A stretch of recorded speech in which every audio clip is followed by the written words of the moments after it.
भारत को जो 102.1 अरब डॉलर का नुकसान हो रहा है चाइना के साथ बिजनेस में, उस पर हमारे साथ खास मेहमान है स्टेट में हिंदी पे डॉक्टर शरद कोहली। शरद कोहली साहब, आपके घर की समस्या से लेके आर्थिक बाजार तक का अनुमान, सटीक अनुमान बताते हैं। ऊपर नीचे थोड़ा बहुत हो जाए, वो कैलकुलेटर में ही मिस्टेक हो सकती है, लेकिन सर मैं सैल्यूट करता हूं आपको। आप अरे निर्यात की जो स्थिति है भारत की चाइना के साथ, वो सर 38%, करीब 17.5 अरब डॉलर बढ़ गई है।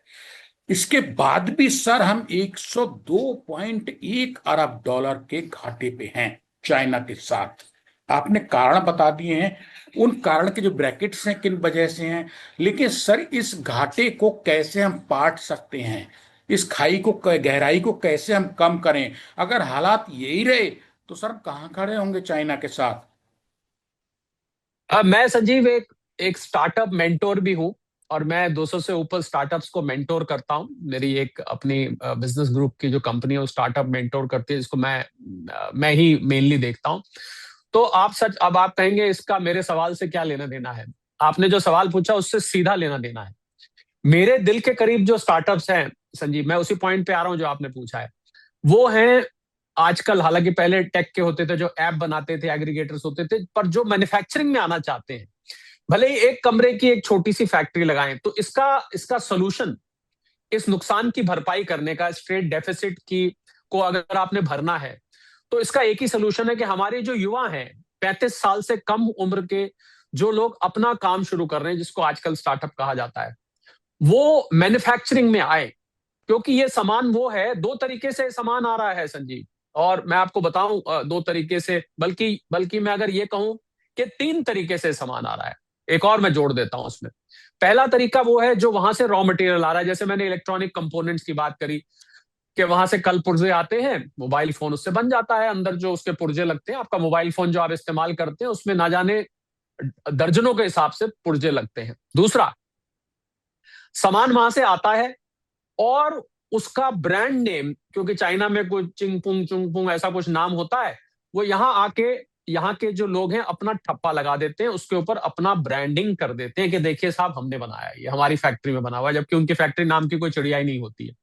दूसरा, तीसरा सामान वो आ रहा है जो जो कि आप वहां से सीधा ला रहे हैं और ऐसे का ऐसा ही बेच रहे हैं, उस पर ब्रांडिंग भी नहीं हो रही, सीधा वो आपको बाजार में मेड इन चाइना नाम से सामान दिखाई देगा। तो ये तीन कैटेगरी का सामान वहां से आ रहा है। मुझे लग रहा है तीनों के तीनों की समस्या, जब तक भारत का जो वो मेक इन इंडिया का शेर है, वो जो मेक इन इंडिया का लोगो है, शेर, जब तक वो गरजेगा नहीं पूरी तरीके से। और प्रधानमंत्री जी की बात कर लीजिए, उन्होंने ही लॉन्च किया था ये 2017 में, मुझे याद है, मेक इन इंडिया का वो लोगो और शेर। उसको उसको रफ्तार पकड़ने की जरूरत है। और मैं आपको एक बड़ी राज की बात बताता हूं, ये राज की बात, क्योंकि मैं स्टार्टअप को मेंटर करता हूं। क्यों नहीं युवा मैन्युफैक्चरिंग में ज्यादा आ रहे हैं? क्यों, जब वो अपना बिजनेस शुरू करते हैं, कोई टेक ऐप बनाएंगे, एग्रीगेटर, कोई कोई आजकल अभी ऐप आया है, वो मेड्स को, सारी मेड्स को इकट्ठी करके, ग्रैबिट प्रोंटो आपने सुना होगा, आपको घर में हेल्प चाहिए, वो आपको फटाफट 10 मिनट के अंदर आपके यहाँ मेड पहुंच जाएगी। ठीक है, कोई कोई कोई मोटर बाइक चाहिए, आपको फटाफट इकट्ठी करके कर देगा। ऐप्स ज्यादा एग्रीगेटर्स या टेक्नोलॉजी सोल्यूशन दे रहे हैं, पर मैन्युफैक्चरिंग में नहीं आ रहे हैं। मैंने, क्योंकि मैं इस क्षेत्र का मेरे पास एक्सपर्टीज है, उसका कारण बताता हूं। क्योंकि स्टार्टअप में एक शब्द होता है संजीव, उसको बोलते हैं वैल्यूएशन।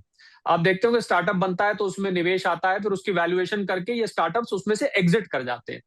पर मैन्युफैक्चरिंग के जो स्टार्टअप्स हैं, उसमें वैल्यूएशन उतनी नहीं बढ़ पाती है जितनी की टेक्नोलॉजी या ऐप बेस्ड या एग्रीगेटर बेस्ड स्टार्टअप में बढ़ती है। इसलिए ज्यादातर युवा वो मैन्युफैक्चरिंग में नहीं आ रहे हैं, और बहुत जरूरत है इस समय। तो मुझे लग रहा है इसमें सरकार को एक स्टैंड लेना पड़ेगा कि जो भी युवा मैन्युफैक्चरिंग में, भले ही एक छोटे से 10 बाई 10 के कमरे में वो एक अपनी छोटी सी फैक्ट्री, छोटी सी मशीनरी लगाए, और अगर वो पोल्यूशन नहीं करती है तो भले ही उसको शहर से बाहर ना भेजिए। अगर कोई पोल्यूशन नहीं है तो आप उसको शहर में लगवाइए। क्योंकि जब तक युवा नहीं जुड़ेंगे, तब तक के लिए आपको ये चीन पर निर्भरता, क्योंकि चीन में दिक्कत क्या है, मुझे जाने का मौका मिला है वहां पर संजीव। वहां पर कॉस्ट और क्वालिटी, ये दो चीज में हम उनको बीट नहीं कर पा रहे। ऐसा नहीं है कि हम उसको बना नहीं सकते यहाँ पर, ये बिल्कुल नहीं है। अगर एक ट्रांजिस्टर छोटा सा लगता है मोबाइल फोन में, जिसकी आपने देखा होगा 2 टांगे होती हैं, बहुत छोटा सा बारीक सा होता है। तो हम जब यहाँ बनाते हैं तो हमारे यहाँ कॉस्ट ज्यादा आ जाती है, प्लस हमारे यहाँ कई बार स्किल्ड लेबर मिलने में दिक्कत होती है। तो इस वजह से, और ऊपर से मान लीजिए हमने 100 रुपए का बनाया, एक चाइना में फेयर लगता है, यहाँ से कुछ लोग जाते हैं, पता लगा वहां तो 40 रुपए का मिल रहा है। अब वो सोचता है मैंने फैक्ट्री लगाई, यहाँ 100 रुपए का मैं बेच रहा हूँ, मुझे क्या जरूरत है अपनी फैक्ट्री चलाने की, मैं तो 40 रुपए का वहां से लाऊं, इस पे कस्टम ड्यूटी भी दो 20 रुपए, तो मुझे 60 रुपए पड़ता है। इतनी सिरदर्दी मैं लेता हूँ मैन्युफैक्चरिंग के लिए, तो इसलिए इसलिए मुझे मुझे इसकी इसकी जरूरत ही नहीं है। तो इस वजह से हम उनको बीट नहीं कर पा रहे हैं। तो मुझे लग रहा है भारत सरकार को इस मुद्दे को देखना पड़ेगा, और अगर मैं इस जगह हूं तो मैं क्या करूंगा, मैं आपको बता देता हूं। जितने भी आइटम चाइना से आ रहे हैं, मेरे पास पूरी लिस्ट है, मैं लिस्ट के एक एक आइटम को उठा के बैठ जाऊंगा। देखिए, मैं मेरी अप्रोच क्या रहेगी संजीव, मैं क्योंकि बहुत सोल्यूशन बेस्ड व्यक्ति हूं, और मुझे लगता है बातचीत वही ज्यादा कारगर होती है जिसमें आप कोई हल भी सुझाते हैं। आप तो बहुत सीजन जर्नलिस्ट हैं, आप इस बात को बिल्कुल मानेंगे। मैं बिल्कुल। क्या करूंगा, मैं उन आइटम्स की लिस्ट उठाऊंगा, और मैं यूनिवर्सिटीज और इंजीनियरिंग कॉलेजेस में जहां बच्चे पढ़ रहे हैं, मैं उनके पास इस लिस्ट को लेके जाऊंगा। देखिए, ये चीजें हम चाइना से मंगा रहे हैं, आप में से कौन वो लोग हैं जो इसकी छोटी छोटी फैक्ट्रीज लगाना चाहते हैं? मैं सरकार हूं, मैं आपको इस फैक्ट्री लगाने में मदद करूंगा। चाइना में ऐसा ही होता है बाय द वे, चाइना में ठीक ऐसा ही होता है। मैं मदद करूंगा, कैसे मदद करूंगा? वो कहेंगे कैसे मदद? मैं आपको पैसा भी दूंगा, मैं आपको कहीं जमीन भी दूंगा, और मैं आपको नो हाउ भी दूंगा। आपके अंदर सिर्फ एक उद्यमी की जो चाह होती है, एंटरप्रेन्योरशिप डिजायर जो होता है, वो होना चाहिए। मैं उन बच्चों को निकाल के एक तरफ ले आऊंगा, और उनके लिए मैं एक सेंटर बना दूंगा कि आप लोग यहाँ पहले 6 महीने, थोड़ी सी 6 महीने 3 महीने की ट्रेनिंग ले लीजिए। जमीन मैं दे रहा हूं सरकार होने के नाते, मैं आपको पैसा दे रहा हूं लगाने के लिए, आप इस चीज को बनाना शुरू करिए। यही चाइना ने संजीव आज से दशकों पहले किया, और आज भी करता है। इसीलिए दुनिया की फैक्ट्री बन गया चाइना। तो हमें ये जगह लेनी पड़ेगी। खाली ठीक है, हमारे यहाँ नोएडा में बहुत बड़ी मात्रा में मोबाइल फोन बन रहे हैं, एप्पल के साउथ में बन रहे हैं, सैमसंग के बन रहे हैं, पर ये आइटम है जो बड़ी मात्रा में कुछ बड़े इंडस्ट्रियलिस्ट बना रहे हैं।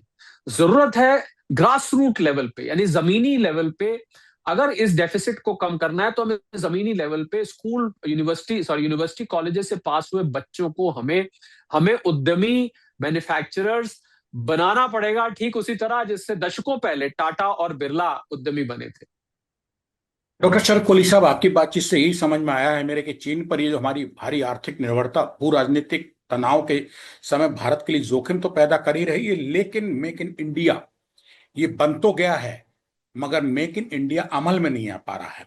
इससे जो आम हमारा युवा है, जो आपने कहा 35 साल से कम उम्र का, जिसमें जज्बा है, जान है, उसका दिमाग है, मेहनत कर सकता है, सिर्फ उसको सरकार जो है मेक इन इंडिया को उस युवा तक चल के जाना है। अगर चीन को हराना होगा, मैं अगर गलत नहीं समझ रहा हूं, अगर उस युवा तक सरकार बिल्कुल, पहुंच जाए तो वो बिल्कुल। युवा आपकी तरफ आना खुद शुरू होगा और वो नौकरी अभी तरफ। जी। अभी अभी क्षमा क्षमा करें, आपको टोक रहा हूं संजीव, क्योंकि आपने स्वागत जो है, बात करी स्वागत उसी है। में मैं बीच में एक जोड़ना चाह रहा था। अभी क्या हो रहा है कि अभी सरकार इंतजार कर रही है कि वो युवा हम तक पहुंचे। बस थोड़ा सा, बस यही फेरबदल करना है कि सरकार को, ministry of commerce and industry को उन युवाओं तक, उन इंजीनियरिंग कॉलेज तक, उन मैनेजमेंट कॉलेजेस तक, उन बाकी के कॉलेजेस तक पहुंचना है। आप मान लीजिए वहां 5,000 युवा इस समय पढ़ रहे हैं, आप अनाउंस कर दीजिए कि सरकार की टीम आ रही है। कौन इनमें से 5,000 हैं जो नौकरी नहीं चाहते, जो अपनी एक छोटी सी फैक्ट्री लगाना चाहते हैं? फैक्ट्री शब्द का इस्तेमाल कर, स्टार्टअप नहीं, फैक्ट्री लगवाना चाहते हैं। उनको चुन के एक तरफ ले आइए, उनका एक अलग से सेंटर भर्ती करा दीजिए, ना उनसे फीस लीजिए, ना उनको आप अपनी तरफ से सिखाइए, आप जमीन लगाने के लिए जमीन भी दीजिए, पैसा भी दीजिए। और चाइना ने ये दशकों पहले किया था। आज देखिए, चाइना पर इस कदर देशों की निर्भरता है कि अगर आज चाइना बंद कर दे तो देशों का गला घुट जाएगा। मैं आपको सच बता रहा हूं, क्या स्ट्रेट ऑफ हॉर्मूज बंद होने से तेल के लिए हाहाकार मचा हुआ है, सारे में हाहाकार मचा हुआ है, इससे बड़ा हाहाकार मच सकता है संजीव, अगर चाइना आज अपने यहां से ये सामान भेजना बंद कर दे। मैं प्रार्थना करूंगा ऐसा कभी ना हो, क्योंकि हमारे यहाँ पर फैक्ट्रियां, हमारे यहाँ पर दुकानें, ट्रेडर्स, उसमें उसमें हाहाकार मच जाएगा। परंतु आपको मैं सच कह रहा हूं, ऐसी परिस्थिति है जिसका हमने, क्योंकि मैंने ये देखा था पीछे फर्टिलाइजर्स और रेयर अर्थ मिनरल्स, जब चाइना ने कुछ महीने पहले की बात है, जब बंद कर दिए थे, जब भारत का समझौता हुआ था, चीनी डेलीगेशन यहाँ आया था, भारत के वहां गए थे और समझौता हो गया था कि भाई ठीक है आप भेजेंगे हम, तो फर्टिलाइजर्स तक आ रहे हैं। बताइए, किसानों के द्वारा इस्तेमाल किए जाने वाले उर्वरक हम कुछ हद तक चाइना, जिसमें डीएपी है ये भी चाइना से आ रहा है, तो यूरिया है वो चाइना से आ रहा है, केमिकल, बहुत जरूरी केमिकल चाइना से आ रहे हैं।